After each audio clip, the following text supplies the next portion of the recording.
Racing isn't easy, but experiencing it is.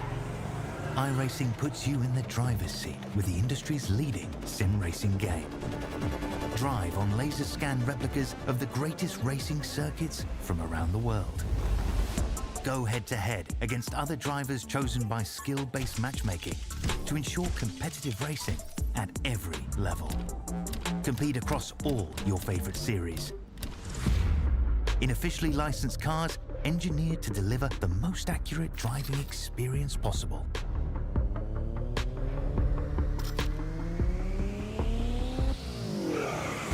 Join a race or host your own with players from across the globe. Race against the computer or in a league with friends. Feel the thrill behind the wheel. Visit iRacing.com.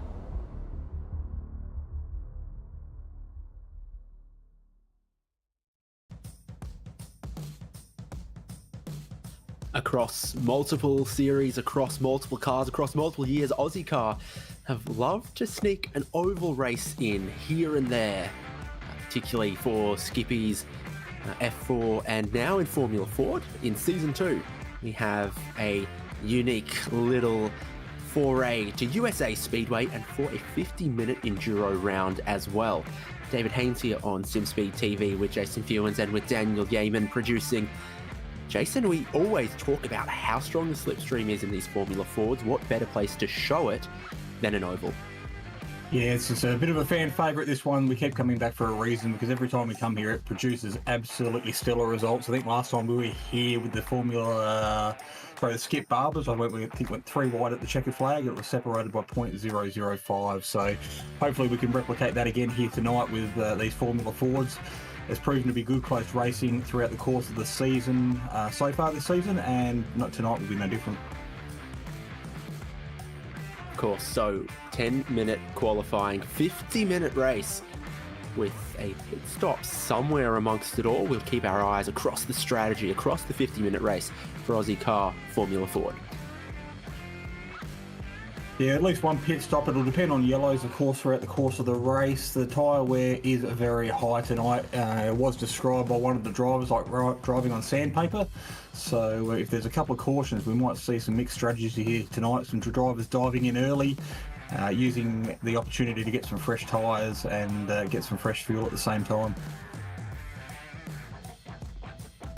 So after round 4, John Merritt leads the way from Tim Harris, Stuart Vaughan, James Chastanoff, Sean Doyle, Brodie Shepherd, Nathan Verney, Dennis Hancock, Adrian Duke and Warren Henry. It is also close amongst that top 3, that's for certain. So keep an eye particularly on those drivers tonight. And then amongst the teams, Tim Harris, James Chastanoff combining well at the moment to lead that, with Pulse tuning Echuca Toyota, John Merritt and Tony Baker then in second, and White Knuckle Sim Racing in third in the team standings.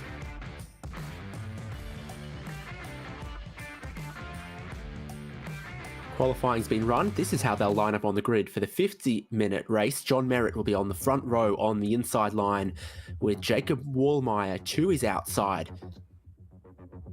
Row number 2 is Matthew Mites and Brodie Shepherd. And then row 3, Tony Baker and Ben Wheeler.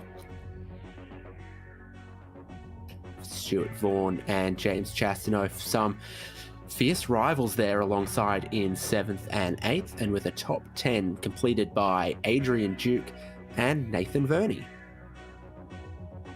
Yeah, mixed top 10 there. Brendan Nilsson and Sean Doyle off the 6th row there in 11th and 12th. So Sean, a little bit of work to do. He's got some good pace, and we saw him on the podium at the last round. Darren Shannon and Ira Felberg side by side in 13th and 14th respectively, followed by Tim Harris, our second place sitter in the championship. He's buried deep beside Warren Henry, about the middle of the field at the moment. And then we've got Vic Ben Veltzen and John Snell off row number 9. Rounding out on the top 20, Peter Wilkinson and Ash Knowles, the 2 teammates sitting side by side. I'm sure there'll be no love lost there going into turn 1. And Peter Bowling is our lone driver off the back of the field, just sitting there waiting for an opportunity. So You see the drivers out on track at the moment doing their formation lap, getting ready to have that green flag wave. The lights will go green and we'll have racing very shortly. Yep, under lights at USA Speedway. It's pretty late in the session time, and so it's a pretty cool track, all considered. And that sedan pace car sure looks mighty big compared to the diminutive Formula Fords, of which we have 21. And on a short track, you get 2 pace laps. I think they've done 1. I think that pace car is about to pull in John Merritt in the Pulse Tuning Echuca Toyota car, yellow and red, on the front row, on the pole position as the green flag waves coming out of turn 4. The Formula Fords light up, span out, and come down towards the tight corner of turns 1 and 2. Not a whole lot of banking around here. They are going to be sort of on the limit of the traction, really driving these cars most of the way around. And Jacob Wallmeyer finds his namesake on the outside of turn 2, somehow escaping suspension damage. Yeah, very early in the race to be clipping walls, but at the moment John Merritt's shown everybody a clean set of heels and got himself a good little buffer while the rest of the field fighting for his position. You can see him going 3 wide through turns 1 and 2 there, which is a pretty nice move from the Pulse Tuning Toyota Echuca Formula Ford there in the very distinctive yellow and red. He looks to be making hay while the sun shines, quickly moving up into 3rd position. Bit of friendly fire deeper in the field with Tim Harris. I think Vic Veltson came together for Locked On Lads. And this here, you can see Vaughan trying to make that high line work. Normally it helps you carry a little bit more speed off the corners, but again, it's a slightly longer run around what is a short oval. You can see some drivers who will prefer to hold the tight line down low, and then other drivers will prefer to carry a bit more mid-corner speed and run the high line, probably a bit less tyre wear by doing that, and that just may pay dividend towards the end of the race. But we jump on board with Stuart Vaughan looking back out his tailpipes at the moment. As you can see, I think might be James Chastanoff there having a bit of a look down the inside of Matthew Knights, but going too wide around here is not going to do them any favours, just giving Stuart Vaughan a little bit of breathing space. Looking backwards from Vaughan there in 5th, at them going side by side in the spots behind. Sean Doyle's picked up a couple of spots. Here's Ben Wheeler in 9th, having dropped back a little bit. It does seem like the high line not working at the moment. Definitely expect with this many cars for this duration of race for where the preferred line is to change a little bit as marbles get thrown off, as the track heats up and there's no traction out there, and it goes backwards into the wall and brings out our first caution of the race. Rather surprised actually didn't get one when the teammates came together earlier, now I think about it, but that very clearly for Ben Wheeler, giving him big suspension damage. Yeah, so it appears to be a full course yellow at the moment. You can see the lights in the background flashing, so everybody will fall into formation, if I can get my words out tonight. So we're only a couple of laps into this 50-minute session already. So this will just give the drivers an opportunity to cool down their tyres, take a big deep breath, reset themselves. And they're wrecking behind the pace car as well. Peter Bowling's been connected with, and he's been collected. I don't know quite how that all started, but it is messy and not what you expect to see, and not what should happen as we catch the pace car. So it starts. Is that what we're looking at? Yeah, so there's Vic Van Veltson on screen at the moment. As you can see, one of the cars might be Adrian Duke, car number 16 there. Ben Wheeler diving into the pits early, so he was the one that just reversed into the wall, so he'll be looking to get a little bit of damage repaired and get back out without too much issues. A couple of other cars there in the pits as well, Ash Knowles and of course Peter Bowling, as we spoke about. So they will be taking an opportunity to get fuel in their car and fresh rubber, but not necessarily enough fuel to get home at this stage. We've got a long way to go tonight in this 50-minute session, and we're only literally 3 or 4 minutes into it. Now, if that many cars are lapped down, probably lights off the pace car this time. So we can have a quick look at this. Is early on in the race. Ben Veltson on cold tyres. I see neither of them actually make contact with the wall, but they ride up off each other's tyres, and so that brings out no yellow. Of course, not a great start for these teammates in this position in the field.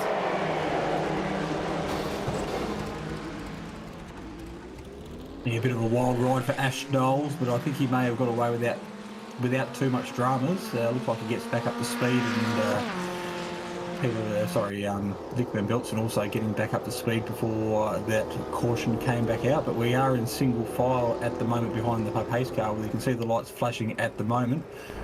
So John Merritt has control of this race. We're looking over his shoulder to see exactly what he's seeing at the moment, and it really gives you a good idea of just how low these cars are sitting.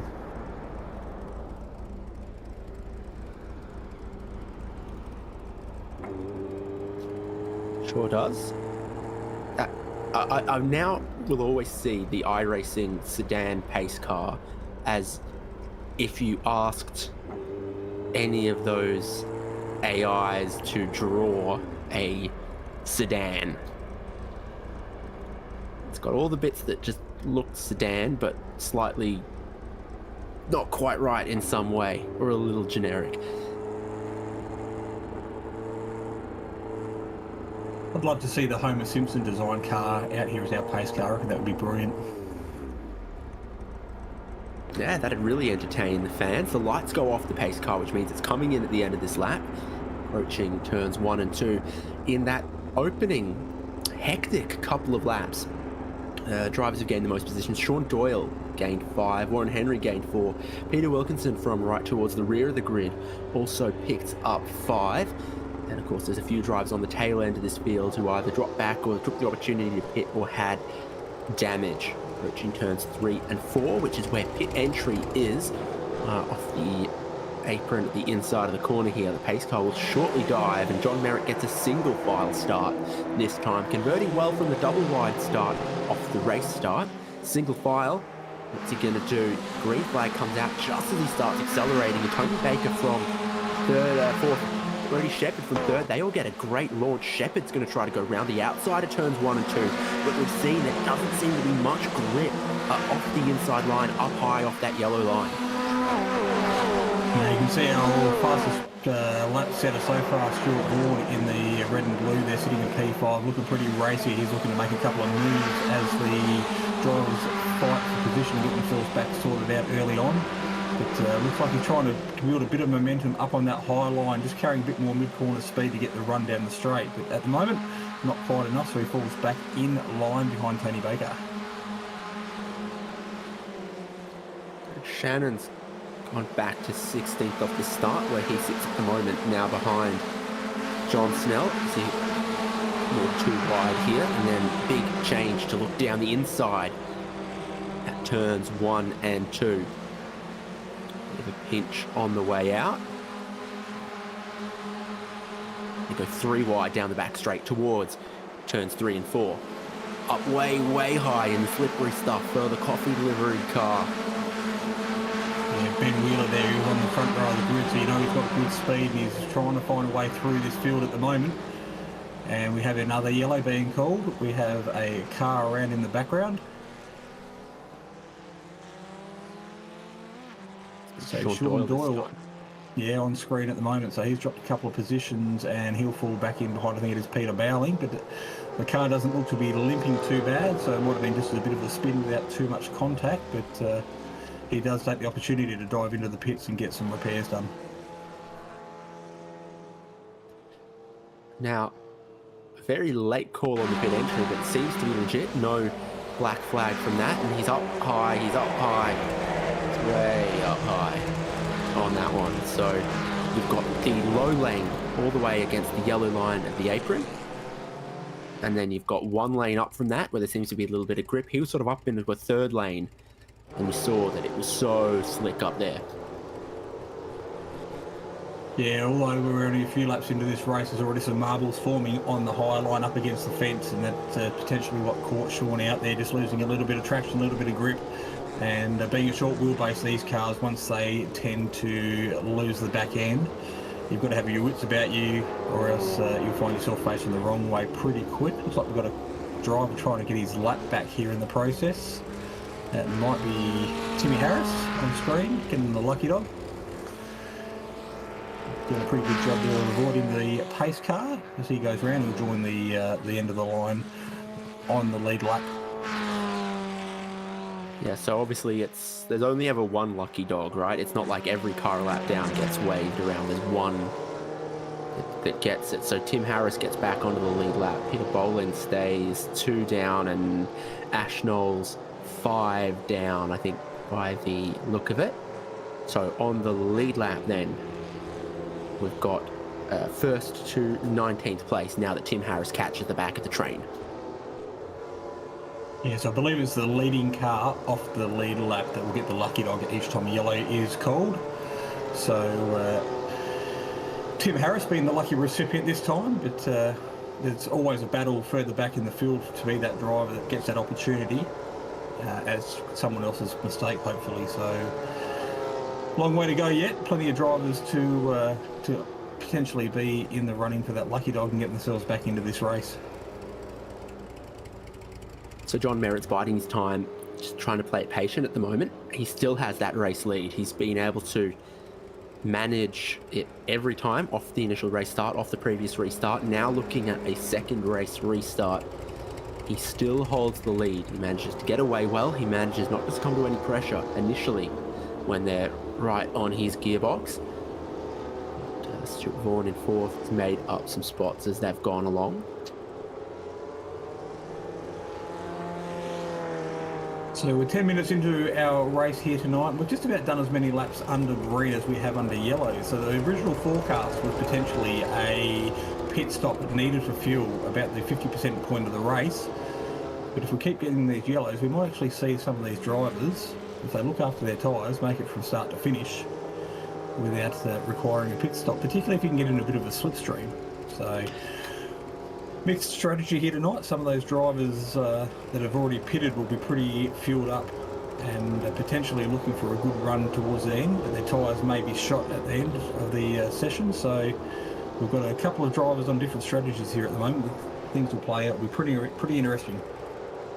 And of course, we're not a race with a number of laps. We're a race with an amount of time, and then a caution in a timed race really saves you a lot more, because not only does it slow up the pace, but it also eats into the total number of laps that will get run in this race. So certainly it's possible. We go green again though.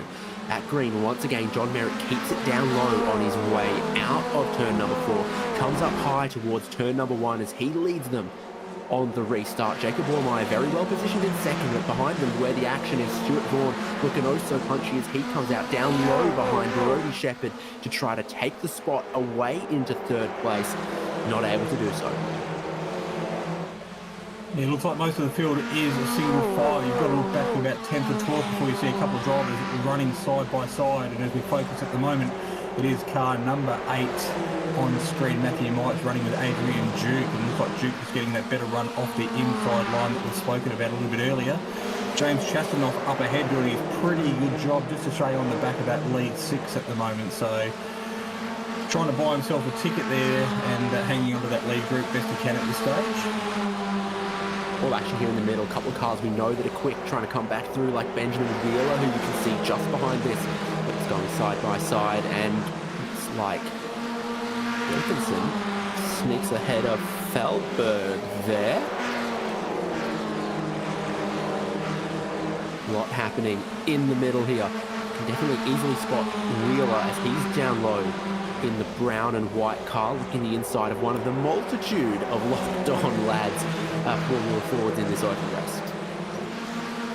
Yeah, they say safety in numbers, but that's not necessarily the Didn't happen at the start, did it? No, we saw 2 or 3 of those locked-on cars together quite early on, and 2 of them did actually make contact. So the last person you want to hit in racing is your teammate. It's also the first person that you want to beat, but not at the cost of causing yourself or them some damage. But looking pretty feisty up towards the front at the moment. Jacob Warmeyer looking for a way around the outside. He's trying to carry that mid-corner speed to get that good run down the straight, but that has left the opportunity for Stuart Vaughan to stick his nose down the inside, and not quite going to make it 3 wide at this stage of the race, but I think Stuart definitely thought about it.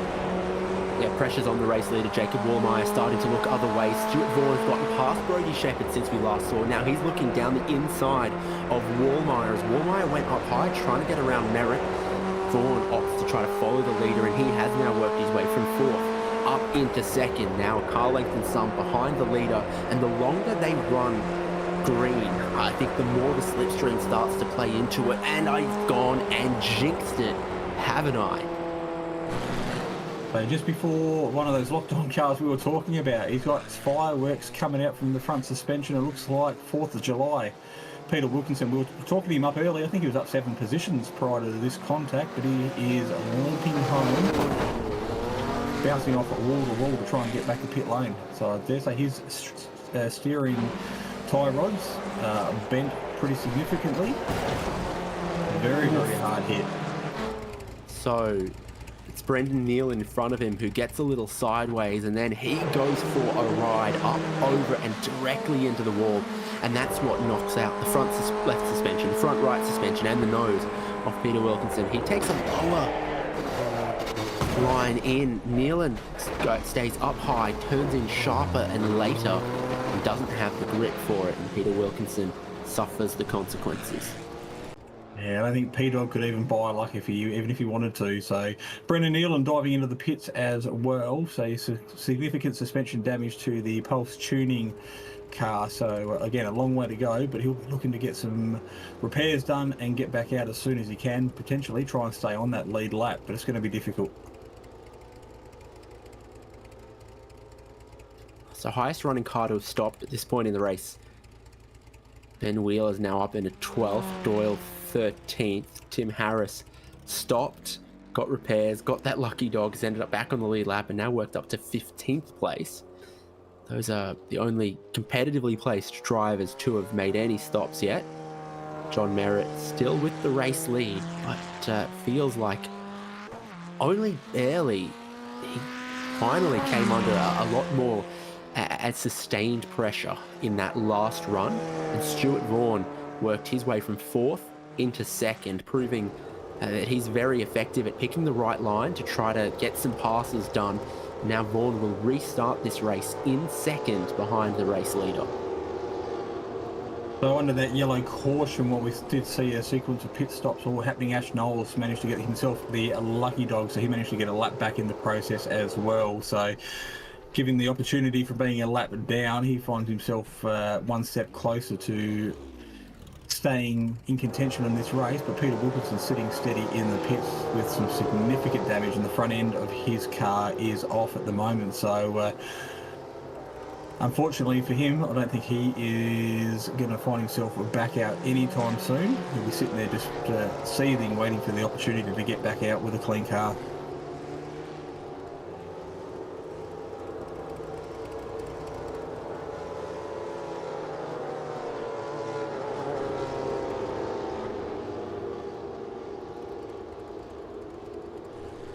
There's a little more wave around, or positions just correcting themselves there for Brendan Nealon. Lights still on the safety car. John Merritt has led every lap so far, but he's got one of the biggest movers in the race now just behind him.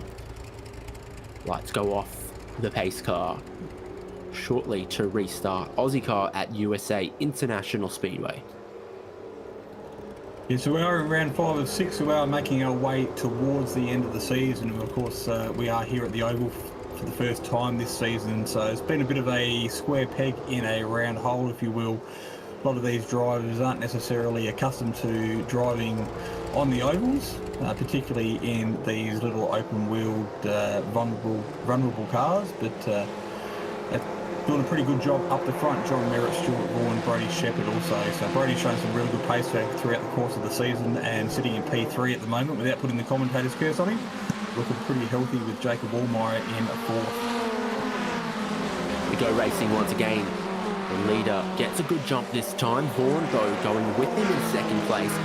Side by side here, Wallmeyer around the outside might still be holding just a tiny bit of damage off the initial race start, where he definitely made a tiny bit of contact with the wall. 1st and 2nd touch, they touch again. It sends Stuart Vaughan up and into the grey, costing his momentum. Now they're going to go 3 wide over the 2nd place, and it's Wallmeyer who goes all the way down to the extreme inside, looking to come back in 2nd place. Brody Shepherd boxed backwards into 4th. Now Merritt gets a little high off the corner there, and Wallmeyer still has a chance to dive down the inside of him here. 3 wide for the race lead. They touch once more as Vaughan tries to go from the extreme extreme outside around all of them. He has his nose in front for the race lead, but Jacob Warmeyer still holds that track position down low, which I think is still the slightly more preferred line at this time. Yeah, John Merritt moving up there, and he actually blocked the run that Stuart Vaughan had, so a little bit of a defensive move there and cost him in the meantime, so he's actually fallen away from the lead of the race for the first time. He's sitting back in P3 under a lot of pressure at the moment from Brody Shepherd in P4, but Jacob Warmeyer holding that inside line. It is the shortest way around the circuit, but it isn't necessarily the quickest, but he gets a really good drive out of turn 3 and takes control of the race. But Stuart Vaughan is having none of it, straight back at it. He challenges for the lead and gets a good run and takes control of this race on lap 29. Vaughan leads from Warmeyer in second, but Merritt and Brody Shepherd are side by side in third at the moment, with Shepherd down low, Merritt up high, his teammate Tony Baker behind in fifth. Adrian Duke and James Chastano side by side behind that. A lot more two wide, a lot more two-lane, two-groove racing around USA International Speedway now off this restart. And I sense maybe we have hit that sort of magical fuel number, because no one wants to ride along anymore. Everyone's happy to throw it into every corner, fight side by side. It's way more aggressive now than we've seen it in the previous stanzas. Yeah, it definitely feels like the gloves are off at the moment, and the drivers are out there well and truly fighting for every position they can at the moment. It is all about track position, but you still got to buy yourself a ticket to the last part of the race. It's on screen at the moment. It's James Chastanoff and Adrian Duke going side by side. Chastanoff has the inside line, but Duke definitely has the mid-corner speed momentum around the outside. But just hasn't quite got the run to get the job done, so he falls back into line. That puts him back into P7. Seeing Duke look down the inside of James Chastanoff here, not able to carry as much speed in as Chastanoff does up high. Wheeler a little bit further behind as well, battling with Nathan Verney and Warren Henry. He looks down the inside of him as they both carry speed in towards turn 3. And seems to be good traction down low off the exit of 4 as well. That works out pretty well. Stuart Vaughan still leads them. Jacob Warmeyer is having a couple problems in second, third and fourth mighty close to Shepherd and Merritt as well. After multiple laps of trying it, it looks like finally down low will get clear for Warren Henry. This is on board with John Merritt. He led so many laps, but now finds himself back in fourth. And we're not sure how the strategy of this race will play out. The drivers aren't either, because from this point you can't predict if we'll get into a long green flag run or if they'll continue to race like it has in the first half. Yeah, we had a couple of hiccups early on, but it definitely looks like a lot of these drivers are particularly in a groove at the moment. We've had a pretty good run at the moment. I think we've had about 10 or 12 laps, and the tyres have had a chance to get up to temperature for the first time. So we haven't seen a lot of wear yet, even though we are quite deep into this race, because we've been under the yellow for quite a portion of it. But it'll be interesting to see how some of these drivers just really are looking after their tyres, because it could play against their advantage as the race develops. Brody Shepherd trying to make the second lane work to get back past Jacob Warmeyer, now using it to cut down low on Warmeyer to try to take second place back. Warmeyer in the second lane has more grip, but doesn't get a great exit, could even leave him vulnerable to what John Merritt from behind could do, and Merritt sniffing around, looking one way, looking the other. He also dives low. Tony Baker and James Chastanoff just in behind them. Sean Doyle in 7th has picked his way to the front of what's now a second group, and he's towing Adrian Duke, Matthew Mites and some others along, not far behind off this leader. And we go caution once again. Looks like Shepherd might have just had his nose in front as the yellow flag flew. Yeah, so we're on lap 46 now, so the laps are definitely ticking by. This will just give, again, the drivers a chance to take a deep breath, reset themselves, give those tyres a chance to cool down so they won't be quite so aggressive and wearing out. So everybody will fall back in a single file. It is good to see Peter Wilkinson back out on track as well after the last caution we had. He is 3 laps down, but at least he is still out there circulating, picking up some crumbs and some valuable championship points.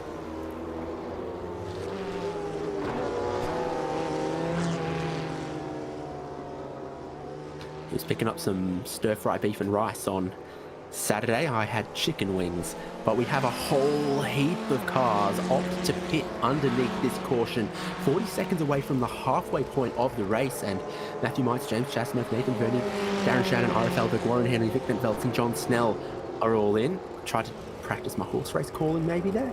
But yeah, so only a couple cars now that haven't stopped. You see it on the column there. Strategy playing out at the halfway point of the race. Yeah, so Peter Wilkinson getting in the lucky dog, so he will find himself only 2 laps down off the pace.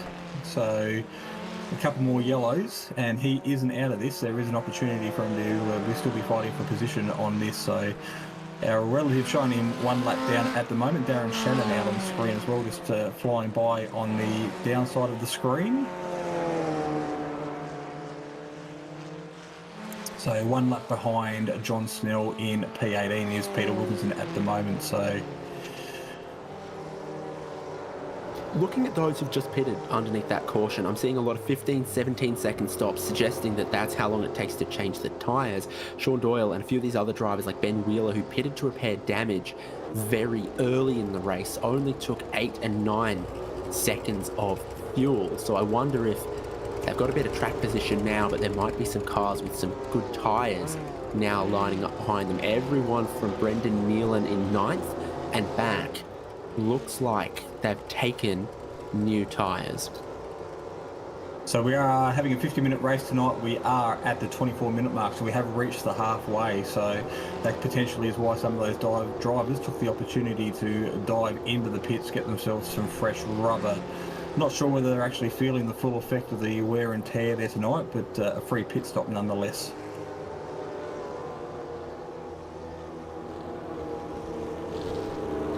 Vaughan, Shepherd, Wallmeyer, Merritt, Tony Baker is the top 6 that haven't stopped. Adrian Duke also no stop yet. So they're doing something different, and I guess at this point, if it goes green all the way to the end, they'd be in trouble.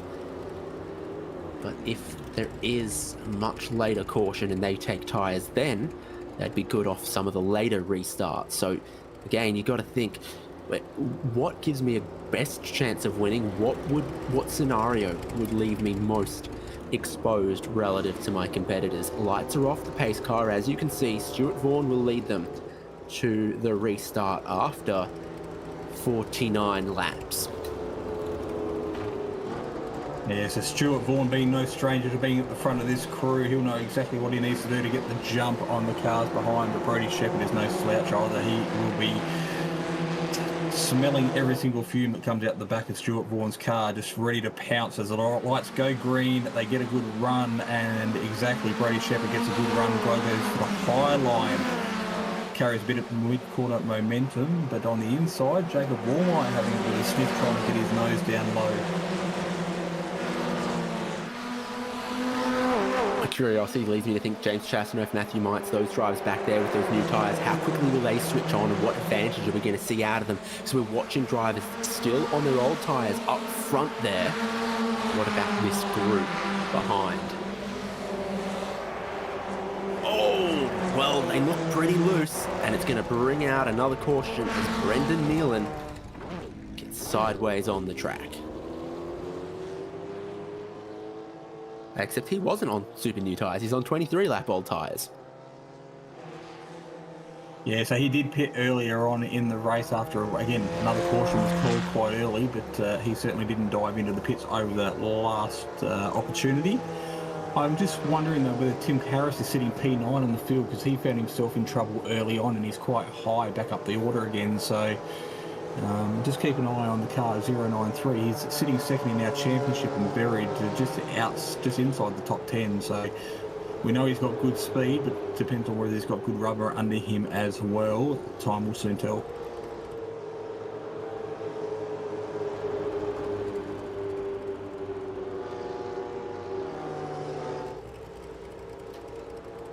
Well, another lap completed here, and under caution. Still, it's our top 5 that haven't stopped. Sean Doyle, who pitted early. Adrian Duke, who hasn't stopped. Ben Wheeler and Tim Harris, who pitted early, and James Chastanoff in 10th, who pitted under the last caution. Looking at a lucky dog here, John Snell.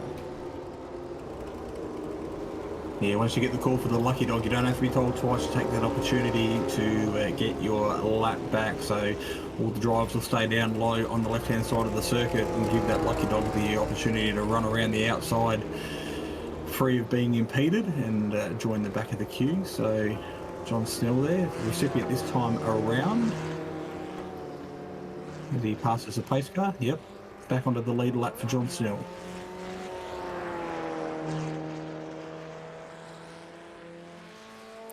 So our fastest lap setter so far is currently in P6. It is Sean Doyle, who's done a 22.485. So there is an opportunity for draft through here as well, but you've really got to pick your moments and have a few favours running your way. Good tyres, good draft and some clean laps, but at the moment Sean Doyle holding that fastest lap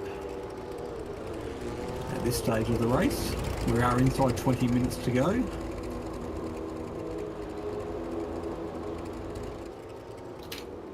Might take this opportunity to thank our series sponsors. You do see No Social Hate up in the top right hand corner.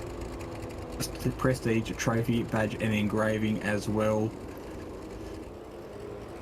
Of course, Ozicar podcast. Yeah, Locked On Podcast, Ozicar.net.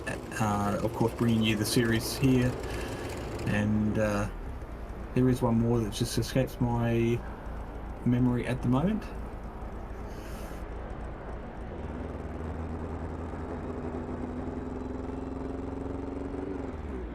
Anyway, we look over the top of Stuart Vaughan. He's control of this race at the moment as he is following the pace car around. It looks like the lights may be off, so we're getting pretty close to go green next time around.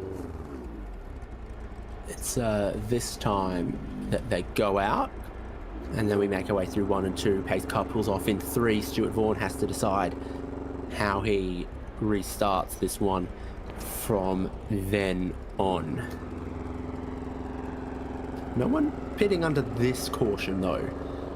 We had that interesting little flurry last time around, which is now 10 laps ago.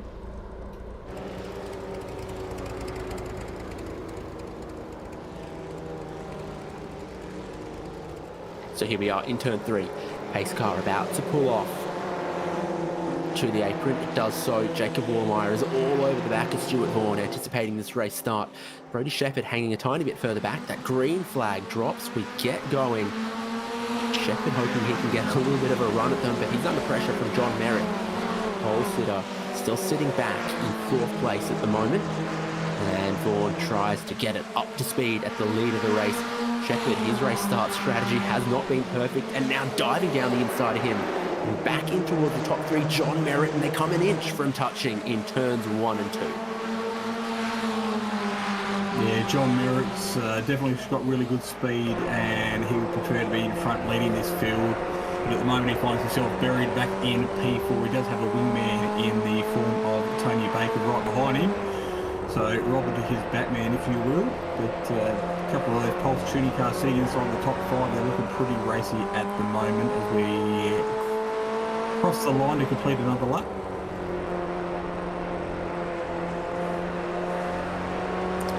Seen Warmeyer get a really good run, but then roll out of the throttle to just sit behind Vaughan, which is interesting to see. I would have thought he'd have taken the opportunity to try to attack, but no, he sits there for the moment.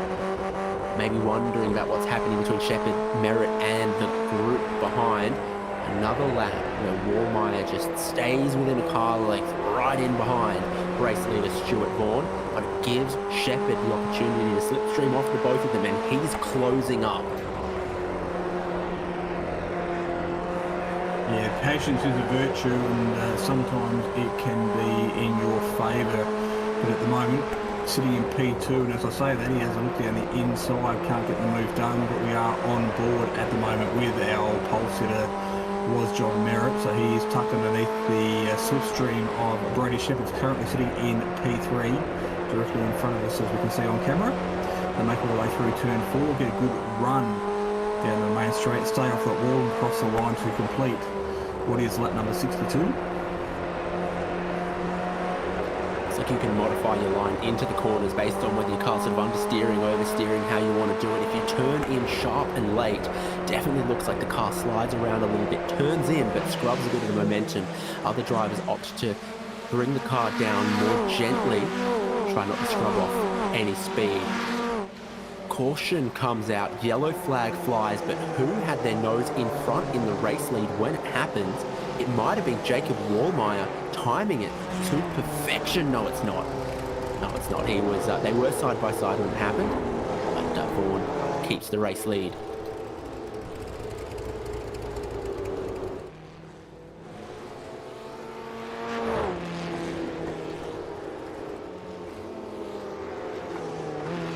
So from all accounts, I believe this is about safety car number 7. So if there is ever a virtue for safety cars breeding safety cars, this would definitely be it. But we are on the home run. We're inside the last 15 minutes. So by the time we get back under racing, we will have about 12 minutes to go. So it's really time for any of these drivers to get fuel. Race leader pit. So having a look at, yeah, maybe this is what's brought out the caution. Carl sideways and slow on the racing surface.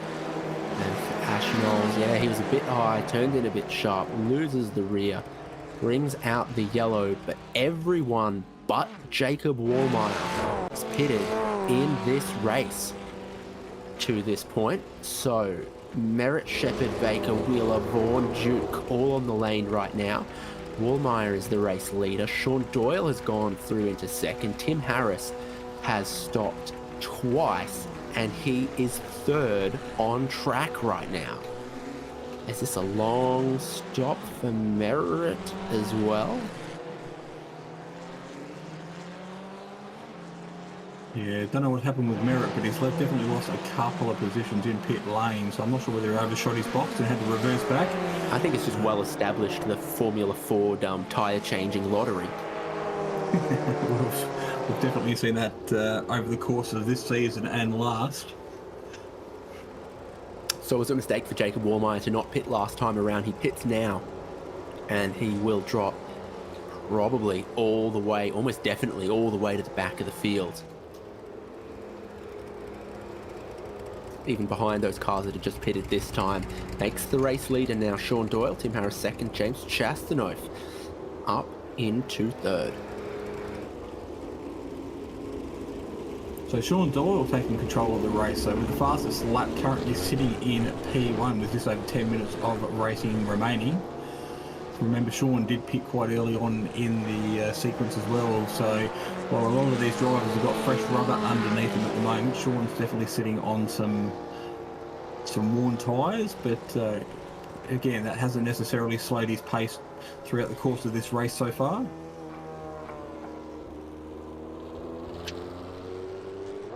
So it's dramas for Brodie Shepherd. Potentially saw some cars going to pit entry that he then passed on track before they triggered the beam at pit entry, and he's been done for passing under yellow, which kind of looks like it's sent him rear of grid.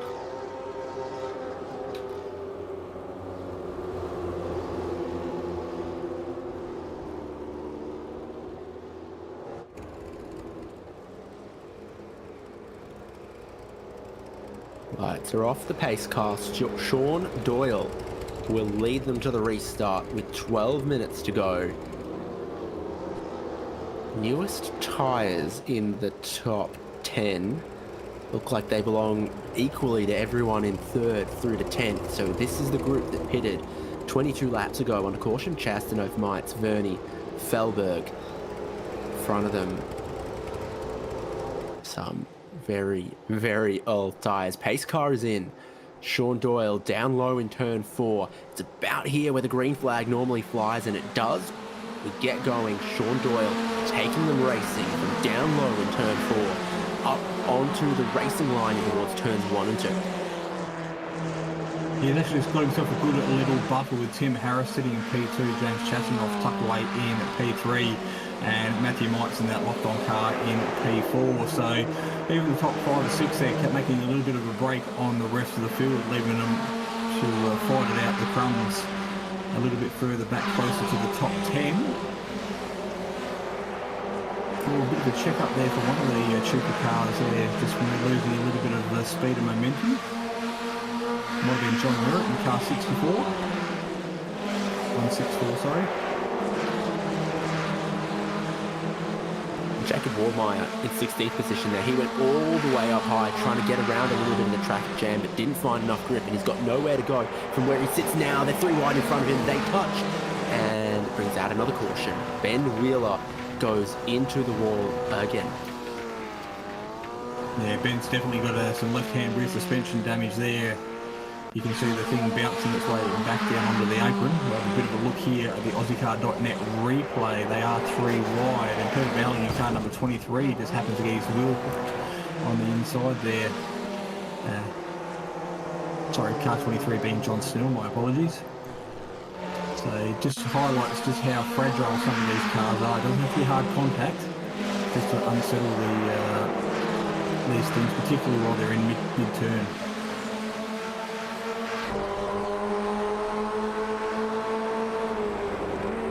Late dive to the inside as well there, and John Snell finds himself meat in the sandwich, washes up just a little high, and 3 wide, ended a little predictably, perhaps.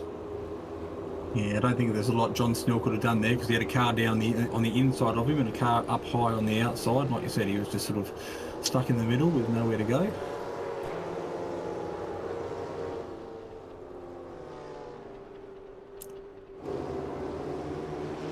He's the only car in the lane right now. The lucky dog for this caution is going at Peter Wilkinson. Oh, heavy hits the pace car. Dave's a thunder style. Ricky Bobby spec.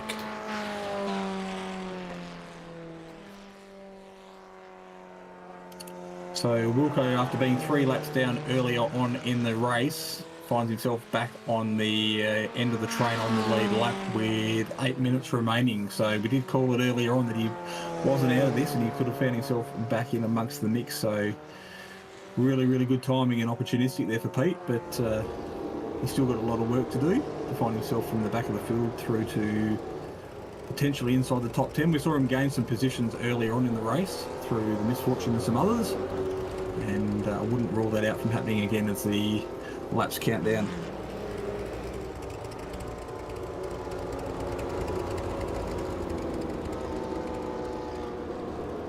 What's the state of the pace car? Its lights on at the moment. It crosses the start-finish line, and they remain on 2 to green. So this is all playing into the hands of Sean Doyle, because we did mention earlier he didn't have the best tyres out of the group. But while we're sitting under the pace car, the tyres are cooling and they're not wearing. So track position can be key here. We have seen it before where you hold that inside line, and it is very, very difficult for those cars to go around the outside. And of course, the shortest circuit being the one closest hugging that yellow line. So Sean looking pretty healthy at the moment for a good points finish, and I'm sure Donna, sitting back watching the Simspeed broadcast, will be cheering on Sean with every ounce of breath that she has. So there we go, lights off the pace car, 6 minutes 50 on the clock. Sean Doyle leads. Some fresh tyres in the pack behind him. Didn't really see them get enough green laps last time, enough time to see, is there a noticeable and appreciable difference in the speed, in the lines that you can take based on the age of the tyres. Chastanoff in third, his tyres are 30 laps old. In front of him, Tim Harris. I think those tyres have actually been on since the start. And for Sean Doyle, they're 62 laps old. So we are on pace cars in 77, yeah, ready to go green again. Really good run from Stuart Vaughan. Can't make the pass before the start-finish line, but he looks to carry that mid-corner momentum and sticks his nose down the inside and that's one position gain. Then me. Well, one of the locked on cars. Yeah, checked up, and in a pack like this, you've got to be able to carry your momentum past one car, past the next, and that's why passing down low is proving a little bit difficult, but he'll get a good run off there as well as he continues to battle inside of the top 10. Sean Doyle has his lead over Tim Harris, James Chastanoff.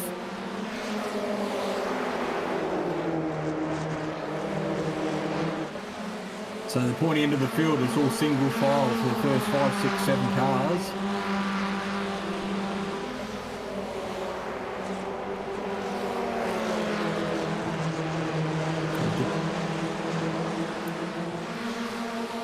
Jacob Wallmeyer diving around, potentially trying to look for a way around one of the Pulse Trini cars in front, and he has Adrian Duke by his side. He looks like gets a move done on Adrian.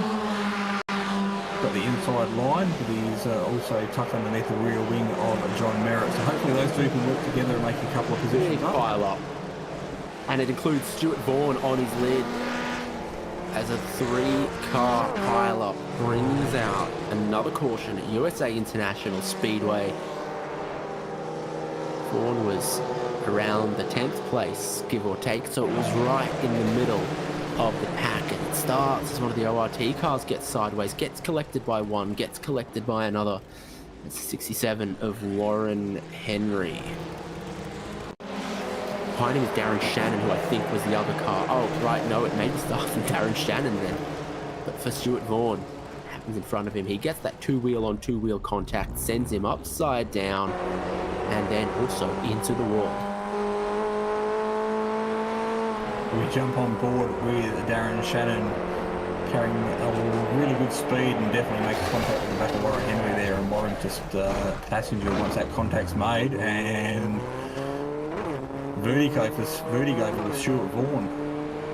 Definitely got some steering damage. You can see just how much it's left hand down when he's driving in a straight line. So a couple of cars diving into the pits with under 4 minutes remaining.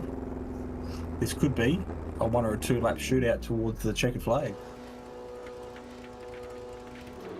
Could indeed get. I'm not actually sure what the protocol is here, Dave. Is there potential we could finish under yellow? Or will they give a green and white checkers?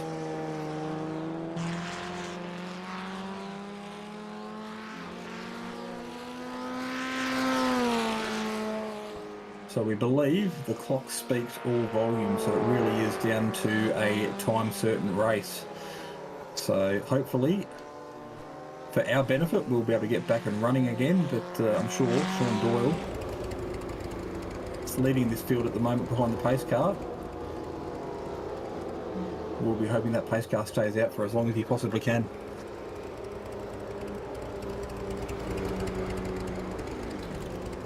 My, oh my.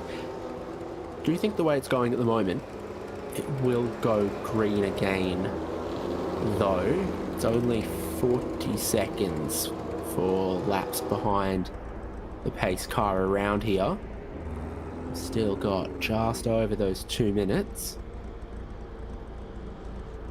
So if it's 2 to green now in 1:20 time, we'll have still a minute, which would be at racing speeds of 20-second laps, 3 or 4 laps. So estimates around that, it would get green and have a couple of laps.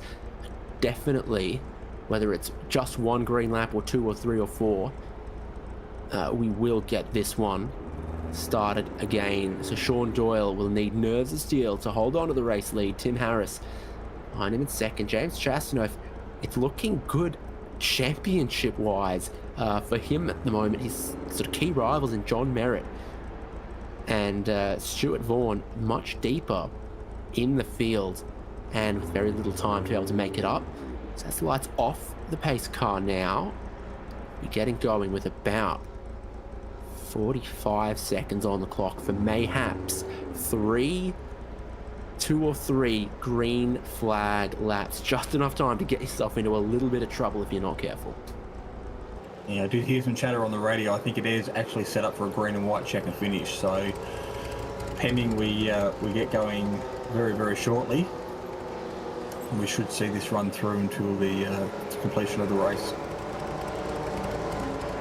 Well, Tim Harris is taking a unique line. He's one lane up high, looking to get a good restart. Cannot pass Sean Doyle before the line, but he might be able to pass him into turn one if he tries. Racing again with 40 seconds left on the clock at USA International in Ozicar Formula Ford, and Doyle's not going to let him do that. He's going to block down low into one, balk Tim Harris's momentum. James Chastanoff has a look at him from third, and everyone knows it's do or die now. With less than a minute left of racing, white flag soon to be displayed. Sean Doyle still leads it on the short oval. There's the white flag. It is just one more. Positions chopping and changing all the way through the pack. But for Doyle, the oldest tyres of anyone in the field, and that might just be the strategy masterclass that could take him to a win. Tim Harris not close enough to charge for it at this opportunity as they come through turns 3 and 4 for the last time. The checkered flag waiting at the start-finish line. Sean Doyle will take the Aussie car race on USA International Speedway. Looks like everybody there has crossed the line within about 6 or 7 seconds of each other. So just that yellow flag at the end of the race bringing everybody back into contention, and it really could have gone anyone's way. But of course, Sean Doyle holding tight, holding his nerve, and taking victory here tonight. Tim Harris and James Chastanoff, the two teammates, the Team Good Team Championship points there for those drivers, sitting in second and third, followed by Matthew Mites, Nathan Verney.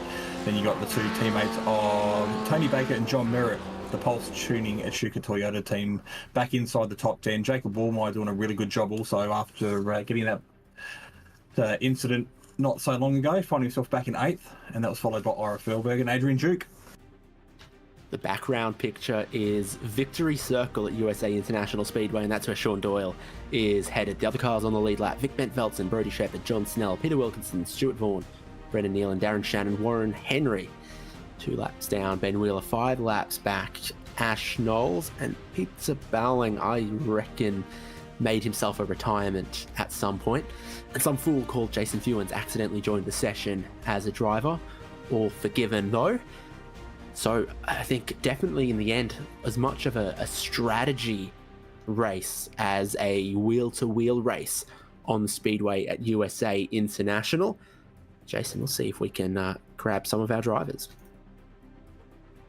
Absolutely. We've got a couple of them sitting in the green room at the moment, and we might as well start at the pointy end of the field, and we'll drag in our race winner, Sean Doyle. Welcome to Simspeed Commentary Box, my friend. You've earned yourself a absolutely stellar performance tonight. Cheers, gentlemen. 2 podiums in 2 rounds. It's finishing the series really, really strong. Yeah, no, I enjoyed that race. I actually had a bit of a stop up. I pitted under the yellow, so I had to go all the way back to the end of the field. So you found yourself pitting relatively early in the race? And, yeah, I pitted a bit early, but under yellow, so that made me go to the very back of the pack, so I had to work my way through. Every yellow flag, I was fuel saving something chronic. I finished on an oily rag. So not only were you concerned about your fuel, how were the tyres feeling? Because you had a pretty long stint compared to some of the other drivers in the field that had fresher rubber after some late pit stops. Yeah, those last 2 laps then, I couldn't have done any more. It was pretty bad. So we're coming around to see that white flag drop. I'm sure you would have been grinning from ear to ear. Just all you had to do was hold that inside tight line, keep it off the wall, and you were 20 short seconds away from victory, which is where we find you here at the moment. So did you have a game strategy or a plan that... Not all I wanted to do was stay away from carnage. That's it. That's all I wanted to do. Yeah, exactly. And when I had to come from the back of the field and work my way through, I thought, oh, it's all over. I'm going to have to, I'm going to get taken out somewhere here. But it worked out all right.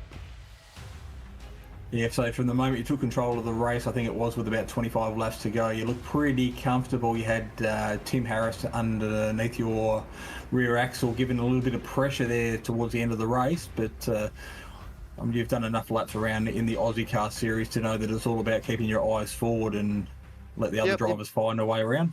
Yeah, you don't worry about who's behind you or what's behind you. You just race your own race, and if they can make a move, they can make a move. So we should be calling you an Oval Master after tonight. We are off for the final round next week, or sorry, in a fortnight's time. I think we're off to Lime Rock Park. Yep. So it's not exactly an oval, but it is a very fast-flowing circuit, very undulating as well. So looking forward to that. Yeah, I love Lime Rock. I'm, trying to end the season with a bit of a bang. Yeah, well, so we'll see how we go.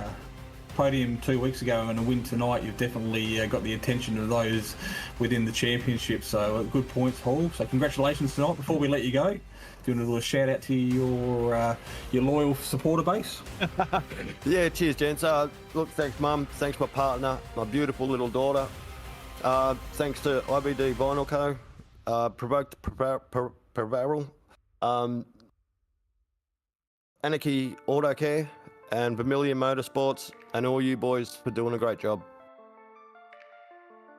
We get the easy part, mate. We just sit back and call what we see. You're all out there peddling your little heart out. And it was 50 minutes tonight. It wasn't an easy run, but at the end of the day, you've stood tall. So congratulations. We'll see you in 2 weeks' time, I guess, and hopefully we'll be talking to you again. Cheers, gents. Have a good night. We're never going to see you in that crocodile livery ever again, are we? I forgot to put it on. I was meant to put it on tonight. I was like, bugger. Cheers, mate. Would have been a good night for it. Cheers, boys. So Dave, I believe you've gone for a bit of a wander. You found another podium sitter just sitting outside the commentary box. Yeah, we can grab our whole podium tonight. Tim Harris, just hearing that indeed a little bit of a strategy game to the end here. You're kind of maybe forced on your strategy. It's given you second place. Yeah, look, I was really worried about the tyre wear. That's going to be a big factor for tonight. I did get a ripper start. I don't know if anyone saw that, but that was probably my best start of the season, I think, so far. So after that good start, I thought, you know what, just cool it down a bit, cool the jets, save some tyres, and see what happens. And yeah, it happened. So we've seen lots of unique and different cars on ovals in Ozicar before, especially the Skip Barber. Boy, the Formula Ford sure looks twitchy if you get a little bit off the perfect line around here. Yeah, I think the ultimate lap was not using any brakes. So if you use brakes, basically, I think it was going to sort of end in tears or downshift. You didn't really need to downshift with this setup unless you got really balked, I guess. So I was actually on the maximum rearward brake bias, which was 45%. So yeah, I don't know, like it kind of felt good to me, but in saying that, like I couldn't qualify it. And it was hard to overtake. So it was an interesting thing, but yeah, it's just all, I think, strategy and the luck of the strategy draw, I guess, as it often plays out with this sort of race. So, no, cool. Good fun. No shortage of teammates for you out there tonight. Any information transfer, between yourself and the rest? Yeah, well, as it turns out, I think Braden was feeding Chastity some information, and I wasn't getting the entire transmission there, so I just had to kind of read between the lines, and I think that actually helped me to pit when I did, so I could hopefully then, I was at the back of the pack anyway, so take on a bit of fuel then and shorten up what I thought would be my final stop, but as it turns out, we didn't need it. So yeah, look, there was all sorts of stuff going around, and probably too many things really, with I think 9 of us in the Discord. So yeah, there's lots of ideas to ponder, which is good. There's plenty of time to do it on this track, so yeah, we all made it. Most of us made it, and most importantly, I think a really good round for the team as well, with Chastity and himself both on the podium, so they're good points. So we'll take it. Brilliant, and that's also our next man to speak to, so we'll catch you around hopefully for the season finale, Tim.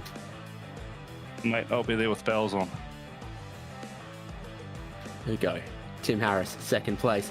James Chastanoff, well, Jason, he came home in third.